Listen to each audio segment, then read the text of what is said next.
बीमारियों के इलाज में होने वाले खर्च का बड़ा हिस्सा दवाइयों का होता है। हमारी टीम की एक सदस्य ने आमतौर पर काम आने वाली कुछ दवाइयों का एक प्रिस्क्रिप्शन डॉक्टर से लिया। फिर उन्होंने ये दवाइयाँ बाजार में एक केमिस्ट की दुकान से खरीदी। कितना? 2151। और यही दवाइयाँ उन्होंने जेनेरिक मेडिसिन की दुकान से भी ली।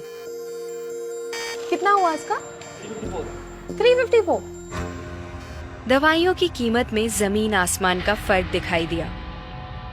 राजस्थान में कम कीमत में मिलने वाली इन जेनेरिक दवाइयों की शुरुआत की चित्तौड़ के पूर्व कलेक्टर डॉक्टर समित शर्मा ने।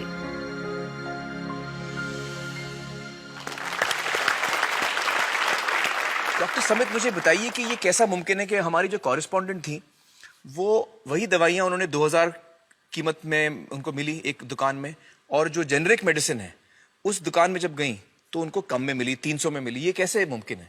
ठीक इसी समय प्रति क्षण प्रति पल एक ट्रेजेडी हमारे चारों ओर घट रही है। अर्थक्वेक की या कोई सुनामी की बात करें, उसमें जितने लोगों की जानें एक दिन में जाती हैं, उससे ज्यादा जानें प्रतिदिन इस ट्रेजेडी की वजह से जाती है। वो क्या ट्रेजेडी है? वो ट्रेजेडी ये है साहब कि जो दवाइयों की जो वास्तविक कीमत है वो तो बहुत ही कम है, पर जो दवाइयाँ हम जब बाजार से खरीद के लाते हैं तो हमें वो 5 गुना, 10 गुना, 20 गुना, कई बार तो 50 गुना से भी ज्यादा दामों पे हम उसको खरीदते हैं। जैसे हम भारत में अगर देखें कि 40 करोड़ से ज्यादा लोग ऐसे हैं जो अपने लिए 2 वक्त की रोटी नहीं जुटा पाते, तो क्या वो उस दवा को खरीद सकते हैं? बहुत सारे लोगों को इस वजह से दवाई नहीं मिल रही। यस, WHO कहता है कि स्वतंत्रता के 65 वर्ष पश्चात आज भी 65% of the Indian population lacks regular access to essential medicine. जो मेन दवाई हैं, जो आवश्यक दवाइयां हैं, वो उन तक नहीं पहुंच पाती रकम की वजह से।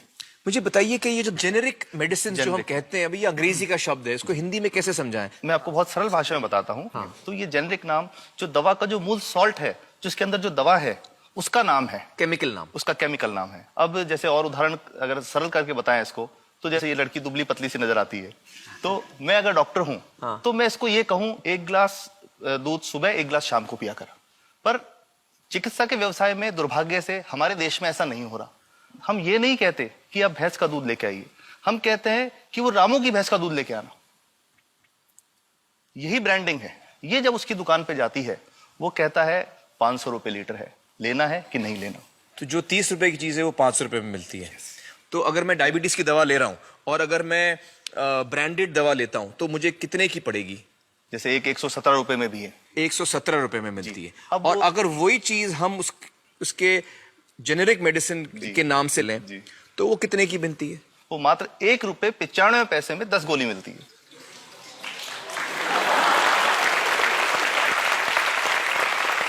और दोनों गोलियों में कोई फर्क नहीं है किसी किस्म का? 100% समान, क्योंकि इसकी उत्पादन लागत ही इतनी है। उसका मैन्युफैक्चरिंग, पैकेजिंग, ट्रांसपोर्ट, रिटेल जो उसके मार्जिन जो हैं, जो हमारे ज्यादा वो सब मिला करके उतने की ही पड़ती है। कुछ कैंसर के मैं आपको उदाहरण दूंगा, उसमें एक ही दवा जो ब्लड कैंसर के काम में आती है, बाजार में 1.25 लाख रुपए का एक पैकेट मिलता है। 1.25 लाख का एक पैकेट जो 1 महीने चलता है। और जेनरिक में वही दवा जेनरिक में अलग अलग कंपनीज जो बनाती हैं, एक 10,200 में बेचती है, एक 8,800 में बेचती है और एक 6,500 में बेचती है। मतलब ये आपका ये कहना है कि आपके ये प्रयास से इतने कम में राजस्थान में पब्लिक को, आवाम को ये दवाएं पहुंचा रहे हैं आप इस वक्त? जी, क्या बात है। मेरा ये सवाल है कि डॉक्टर्स जो हैं वो हमारे पर्ची पर जेनेरिक नाम क्यों नहीं लिख के देते? क्यों लिखते हैं वो ब्रांडेड? जाने नहीं देंगे बाहर फिर? नहीं, सब जाने देंगे। जब एक नया मेडिकल प्रैक्टिशनर जब प्रैक्टिस शुरू करता है, तो उसके पास जो कंपनी के जो मेडिकल रिप्रेजेंटेटिव्स होते हैं, सेल्स बढ़ाने का उनका काम होता है, मार्केटिंग प्रिंसिपल के हिसाब से सेल्स एजेंट होते हैं बेसिकली। फिर वो कहते हैं साहब आप हमारी जो दवा है यही लिखना, ये बहुत बेहतर दवा है, इससे मरीज ठीक होगा। और उनको डॉक्टर्स को लिखने के लिए उनको प्रेशराइज किया जाता है, उनको टेम्प्ट किया जाता है। तो ये इसमें बहुत बड़ा कारण है जो दवा की कीमत को उसकी वास्तविक कीमत से 5, 10 गुना, 20 गुना तक बढ़ा देता है। एक बहुत बड़ा कारण है, क्योंकि हमारे पास जब हम टेंडर करते हैं तो बहुत सारे कंपनी वाले आते हैं, जो भारत की जो सबसे बेहतर कंपनियां, जिसके भी नाम, वो रेपुटेड कंपनियां जिनके नाम आप ले सकते हैं, वो सभी हमें वो उसको जो 70 रुपए की है उसको 2 रुपए में, 5 रुपए में दे रही है, 30 रुपए की दवा 2 रुपए में दे रही है। इतना ज्यादा फर्क। तो कंपनी तो दे सकती है और देना चाहती है और हमें देती भी है इतनी कम दामों में, हमें दे ही रही है ना, ये संभव तो है। अच्छा, मैं आपको बताऊंगा कि भारत से हम लगभग 45,000 करोड़ रुपए की जेनरिक दवाइयां प्रतिवर्ष विदेशों को निर्यात करते हैं। आप भेजते हैं दुनिया भर में जेनरिक, ये जो सस्ती दवाएं हैं आप विश्व भर में भेजते हैं, और हमारे लोगों को नहीं मिल रही। हमारे देश में महंगी है, हमारे देश में महंगी है, और अगर ऐसा है तो हमें कोई ईस्ट इंडिया कंपनी की जरूरत नहीं, हम वापस उसी दिशा में जा रहे हैं। आपने जब ये शुरू किया तो आपको कोई रेजिस्टेंस फेस करना पड़ा राजस्थान में? देखिए, जो प्रयास हम कर रहे हैं ये बेसिकली धारा के विपरीत बहने का एक प्रयास है जी। काफी थ्रेट्स भी हैं, क्योंकि इसमें माफियाज भी हैं, ड्रग माफियाज जो ऑपरेट करते हैं, और हम हमेशा ये बात कहते हैं कि हम 100 साल से भी पुरानी शोषण की व्यवस्था को बदलना चाहते हैं, पर हमने हमेशा डॉक्टर्स को दोषी नहीं माना। जी। सारे डॉक्टर्स बुरे नहीं है, 50-60% तो जेन्युइनली वो चाहेंगे कि गरीबों को कम कीमत पे दवा मिल जाए, वो चाहेंगे। और आज भी ऐसे डॉक्टर्स हैं जो अपने घर से सैंपल्स ला करके अपने जेब से पैसे निकाल के मरीज का इलाज कराते हैं, ऐसे डॉक्टर्स आज भी हैं। बिल्कुल सही। तो मैं इनको एक उदाहरण भी बताता हूं कि कैसे हमारे जो काम वाली थी उसका बच्चा था छोटा, इंसिडेंटली हम कोई समय छुट्टी मनाने कोई बाहर गए, जब हम लौट के आए 10-12 दिन बाद, तो वो लक्ष्मी के साथ उसका छोटा जो बेटा था राजू, वो भी उसके साथ आता था जब, और मेरे बच्चों के साथ खेलता था, मेरे बेटे के साथ खेलता था। तो वो लक्ष्मी अकेली आई, राजू नहीं आया। तो हमने पूछा कि क्या हुआ, तो उसने जो बात बताई कि साहब वो उसको, आप गए थे, उल्टी दस्त हो गया था।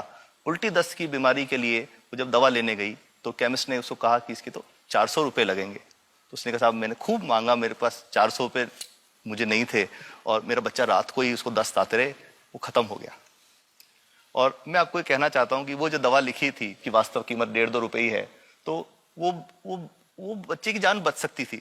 65 वर्ष के बाद भी अगर कोई बच्चा उल्टी दस्त से मर जाए तो मैं नहीं समझता इससे शर्मनाक बात कोई हम लोगों के लिए हो सकती है।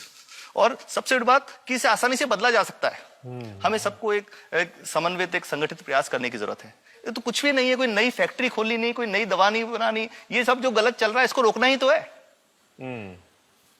तो दोस्तों, डॉक्टर समित की बातों से हमें यह पता चला है कि दवाइयों का जो कॉस्ट होता है, जो उनको बनाने का खर्च होता है, वो बहुत ही कम होता है, और हमें इन कम दामों में ये दवाइयां मिल सकती हैं अगर हमारी राज्य सरकार जेनेरिक मेडिसिन की दुकानें खोले, जैसे राजस्थान सरकार ने किया है, और जिसके लिए हम उन्हें सलाम करते हैं। एक बात और, अगर आप एक एनजीओ हैं और आप जेनेरिक मेडिसिन की दुकान खोलना चाहते हैं तो department of chemicals and fertilisers आपको 50,000 रुपए की ग्रांट भी देता है। डॉक्टर समित, आपने बहुत ही बेहतरीन काम किया है और इस बहुत ही अहम मुद्दे पर रोशनी डालकर हमारी आंखें खोल दी हैं, और हमारी दुआ यह है कि जो काम आपने राजस्थान में शुरू किया है वो हर राज्य में फैले, देश के कोने कोने में फैले। बहुत बहुत शुक्रिया हमारे साथ बातचीत करने का doctor Samit, thank you so much.